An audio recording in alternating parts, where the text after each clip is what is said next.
मेरी तरफ से सबको नमस्कार, सत श्री अकाल एंड गुड आफ्टरनून।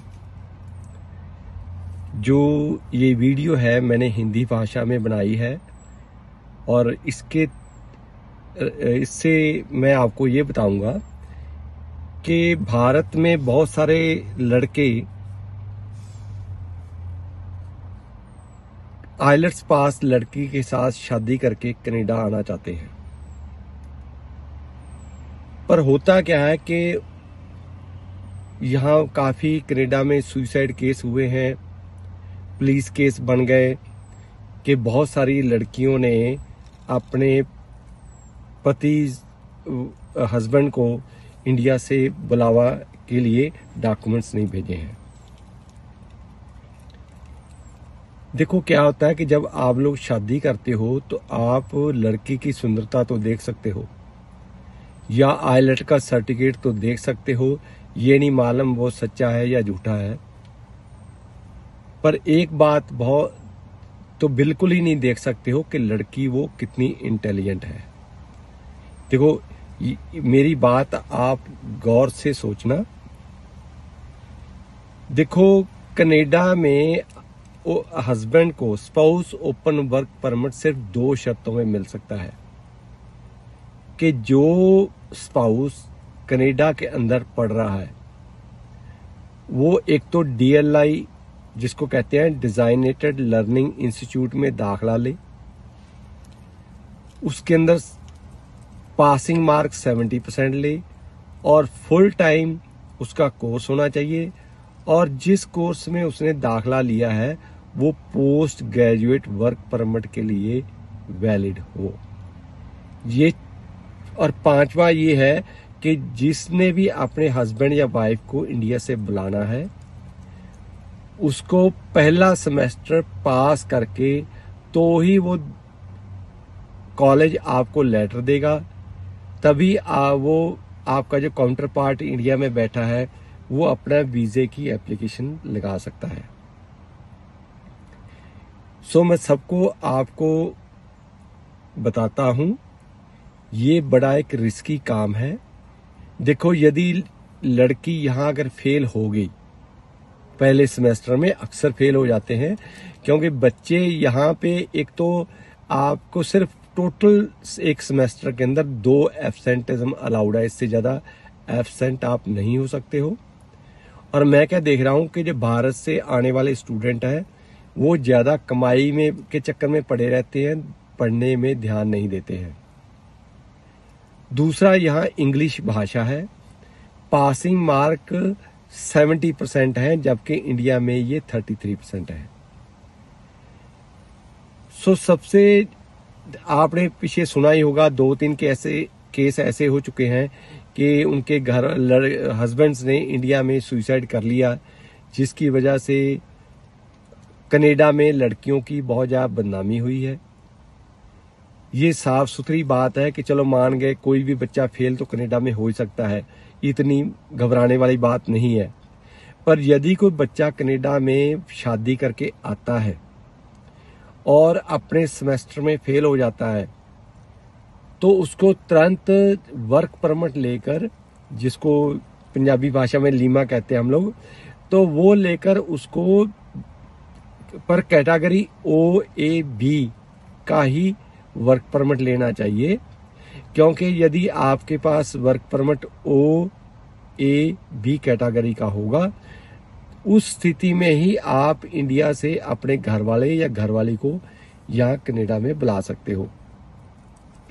सो इस चीज से आपको ज्यादा ध्यान देने की जरूरत है कि आइलेट वाली लड़की के साथ शादी करके कनाडा में आना सबसे ज्यादा खतरनाक है आपके लिए, और आपका लगा लगाया पैसा भी खराब हो सकता है। और मैं आपको यहाँ ये बताना चाहता हूँ कि जितने धनराशि आप आइलेट्स वाली लड़की के ऊपर लगा रहे हो, यदि उतनी राशि किसी RCIC को दोगे वो आपको वर्क परमिट दिलाएगा और आपकी वाइफ बाद में आपको ज्वाइन कर सकती है, प्रोवाइडेड कैटेगरी OAB में होना चाहिए। और आपको उसके अंदर जितना पैसा शादी में लगता है उससे कम पैसा ही उसके ऊपर खर्च होगा। तो इसके अलावा क्या है, आपके पास कुछ अल्टरनेटिव्स हैं। आइलेट्स वाली लड़की से शादी करके आकर सारी जिंदगी आप बाद में वो आपकी खिंचाई करती रहेगी, इससे बेहतरीन है आप पीआर बेसिस के पर आ सकते हो। पीआर बेसिस के लिए सिंपली क्या चाहिए आपको, जनरल मॉड्यूल में चाहे आप पीटी का कर लो, चाहे आइलेट्स का कर लो, चाहे सेल्फ का कर लो, और 2 साल का आपके पास वर्क एक्सपीरियंस चाहिए।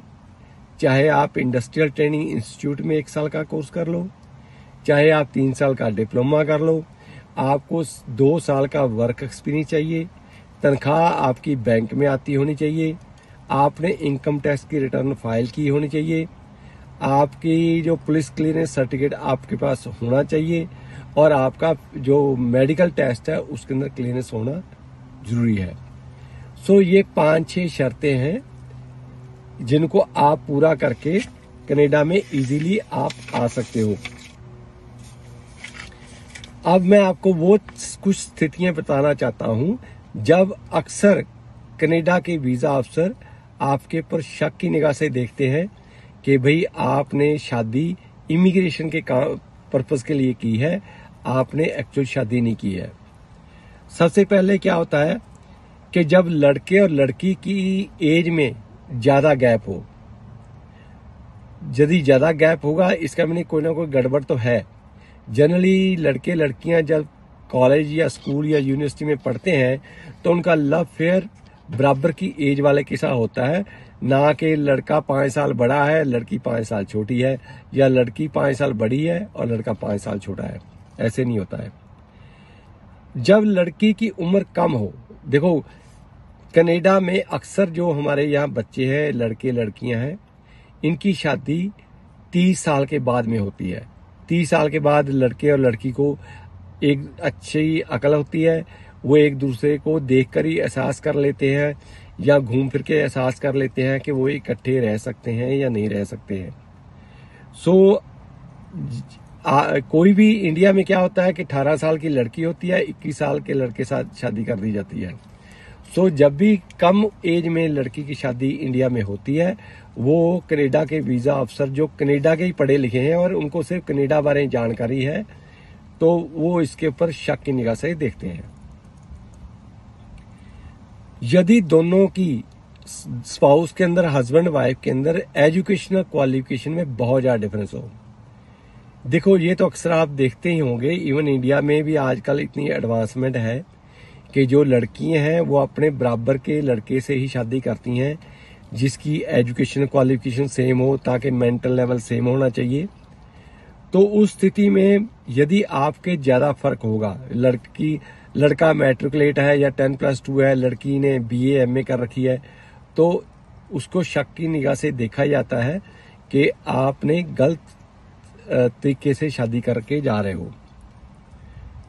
यदि दोनों स्पाउस, लड़का और लड़की, अलग अलग धर्म को बिलोंग करते हैं, देखो अक्सर क्या होता है कि जब कनाडा का वीजा अफसर इसके ऊपर फैसला लेता है, वो इंडिया के कल्चरल सिस्टम के मुताबिक इसके ऊपर फैसला करता है।